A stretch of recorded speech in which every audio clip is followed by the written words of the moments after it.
بسم اللہ الرحمن الرحیم۔ اللہ رب العالمین اس دن اسے کہیں گے کہ جاؤ جس کو دکھانے کے لیے یہ نیکیاں کرتے رہے ہو اس سے جا کے اجر لے لو۔ اجر ملے گا؟ کبھی نہیں ملے گا، کبھی نہیں ملے گا۔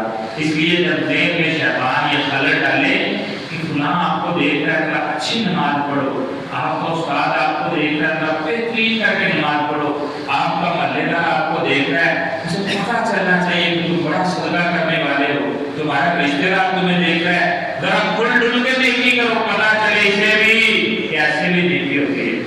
جب شیطان یہ ریاکاری ذہن میں ڈالے نا، اسی وقت فوراً آپ نے سوچنا ہے کہ قیامت کو اس نیکی کا صلہ مجھے میرا یہ استاد، میرا یہ رشتے دار، میری مسجد کا امام، خطیب یا یہ معزز بندہ دے سکتا ہے؟ جواب آئے گا نہیں۔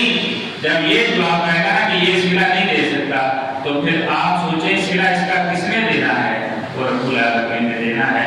لہذا نماز پہ خوبصورت پڑھے اللہ کو دکھانے کے لیے، نماز خوبصورت پڑھے رب العالمین کے لیے، نماز خوبصورت پڑھے رب العالمین کو راضی کرنے کے لیے، صدقہ و خیرات کرے رب کو راضی کرنے کے لیے۔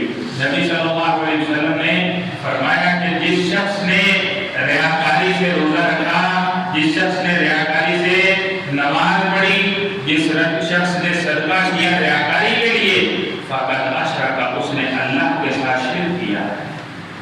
تو ریاکاری انسان کی گناہوں کو، نیکیوں کو ختم کر دیتی ہے۔ نبی صلی اللہ علیہ وسلم نے فرمایا کہ انسان ریاکار قیامت کو رب العالمین سے کہے گا جس کو دکھاتے ہو اس سے نیکیاں لے لو، وہاں سے نہیں ملیں گی۔ اور قرآن مجید نے ایک بڑی خوبصورت اس کی مثال ذکر کی ہے۔ اللہ رب العالمین نے اس کی بڑی خوبصورت مثال ذکر کی ہے۔ وہ مثال یوں ہے کہ اللہ فرماتے ہیں کہ ایک وہ شخص ہے جس کو رب العالمین نے باغات عطا فرمائے یا باغ عطا فرمایا، اس باغ کے اندر انگوروں کی بیلیں ہیں، اس باغ کے اندر کھجوروں کے درخت ہیں، اس باغ کے اندر طرح طرح کے کئی قسم کے بہت سارے پھل ہیں، پھلدار درخت ہیں، اس میں پھلوں کے درخت ہیں، اور اس میں بڑی اللہ نے رونق لگا رکھی ہے۔ وہ بندہ اس باغ کی باغبانی کرتے کرتے بوڑھا ہو گیا ہے، اس کے بچے ابھی چھوٹے ہیں، وہ بندہ بوڑھا ہو گیا ہے، بچے اس کے چھوٹے ہیں، باغ اس کا بڑا خوبصورت ہے۔ اچانک اللہ رب العالمین فرماتے ہیں کہ آندھی آ جائے، آگ کا گولا آ جائے اور وہ اس کے باغ کو جلا کے راکھ کر دے، تو کیا بنے گا اس کا؟ اب بوڑھا اتنا ہو چکا ہے کہ دوبارہ وہ باغ بنانے کے قابل نہیں رہا، اب اس میں اتنی سخت نہیں ہے کہ دوبارہ اتنی محنت کرے اس باغ کو دوبارہ لگائے، اور شاید زندگی بھی اتنی نہ رہی ہو، بچے اس کے اتنے چھوٹے چھوٹے ہیں کہ وہ بھی اس کے کسی کام نہیں آ سکتے۔ تو یعنی کیا ہوا کہ انسان اس نے اپنے بڑھاپے کے اندر ریاکاری کر کے، زندگی کے آخری ایام میں ریاکاری کر کے کوئی ایسا کام کر دیا جس سے اس نے اپنی زندگی کی ساری نیکیاں جلا ڈالی، اور دوبارہ اس کو موقع نہیں ملا نیکیاں کرنے کا، اسی حال میں وہ مر کے اس دنیا سے چلا جائے گا، تو کیا بنے گا؟ اس پہ غور فرمائیں کہ انسان کی پہلی نیکیاں ضائع ہو جائیں اور اگلی کرنے کا موقع نہ ملے، اور اولاد بھی ایسی ہو جو اس کو فائدہ نہیں دے سکتی، جو اس کے لیے صدقہ جاریہ نہیں بن سکتی، تو پھر اس بندے کا کیا بنے گا؟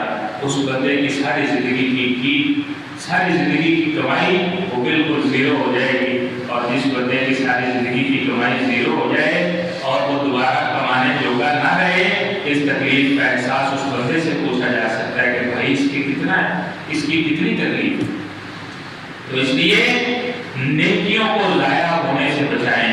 نیکیوں کو ریاکاری ضائع کر دیتی ہے، نیکیوں کو عبثی ضائع کر دیتی ہے، نیکیوں کو انسان کی حق تلفی ضائع کر دیتی ہے۔ انسان جب حق تلفی کرتا ہے تو اس کی نیکیاں ضائع ہو جاتی ہیں۔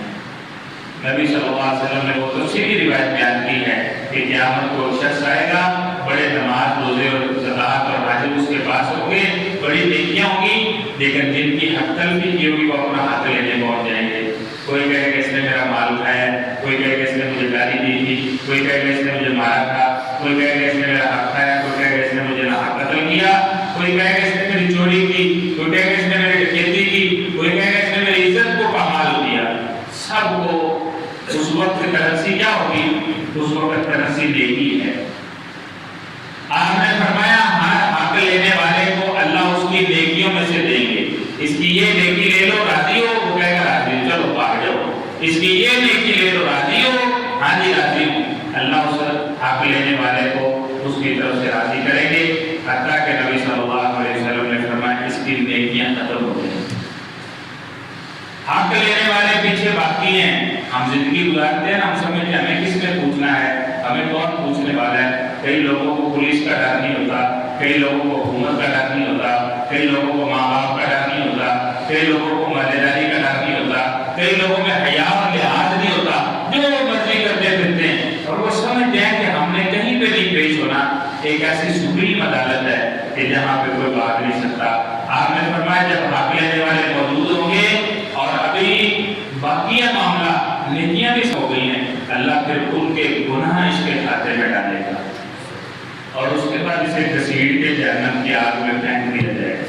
تو اس لیے حقوق میں تلفی، حق تلفی، بہنوں کا حق کھا جانا، بیٹیوں کا حق کھا جانا، بیٹوں کو حقوق سے محروم کر کے کسی ایک کو نواز جانا یا دیگر کئی معاملات ہیں، یہ ایسے گناہ ہیں جس سے انسان کی نیکیاں ضائع ہو جاتی ہیں۔ پھر اسی طرح نبی صلی اللہ علیہ وسلم نے فرمایا جس شخص نے، یہ صحیح مسلم کی روایت ہے، جس شخص نے عصر کی نماز چھوڑ دی، اس نے عصر کی نماز نہ پڑھی، اس کی ساری زندگی کی نیکیاں برباد ہو گئی۔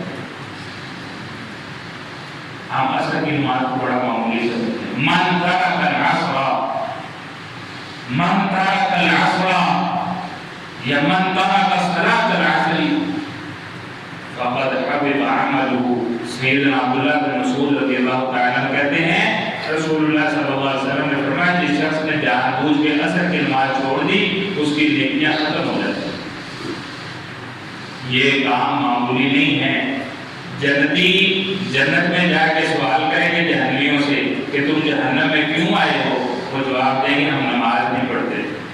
تو نماز نہ پڑھنا اور خاص طور پہ عصر کی نماز نہ پڑھنا، اس سے انسان کے نیک اعمال ضائع ہو جاتے ہیں۔ تو اپنے نیک اعمال کی حفاظت کیجیے۔ اور نبی صلی اللہ علیہ وسلم نے ایک گناہ یہ بتایا خلوت کا گناہ، کہ انسان خلوت کے اندر اللہ کی حرام کرتا چیزوں کو استعمال کرتا ہے، چھپ کے شراب پیتا ہے، چھپ کے زنا کرتا ہے، چھپ کے عزتیں لوٹتا ہے، چھپ کے لوگوں سے اس طرح کے جرائم کرتا ہے، اللہ کے حدود کو پامال کرتا ہے۔ آپ نے فرمایا قیامت کے دن بے شک وہ راتوں کو اٹھ کے تہجد پڑھتا ہو، اس کے پاس پہاڑوں جیسی سفید نیکیاں ہوں گی، روشن نیکیاں ہوں گی، لیکن خلوت کے اندر ایسے گناہوں کی وجہ سے اللہ اس کی نیکیوں کو راکھ بنا کے اڑا دے گا، اس کو کوئی فائدہ نہیں ہے۔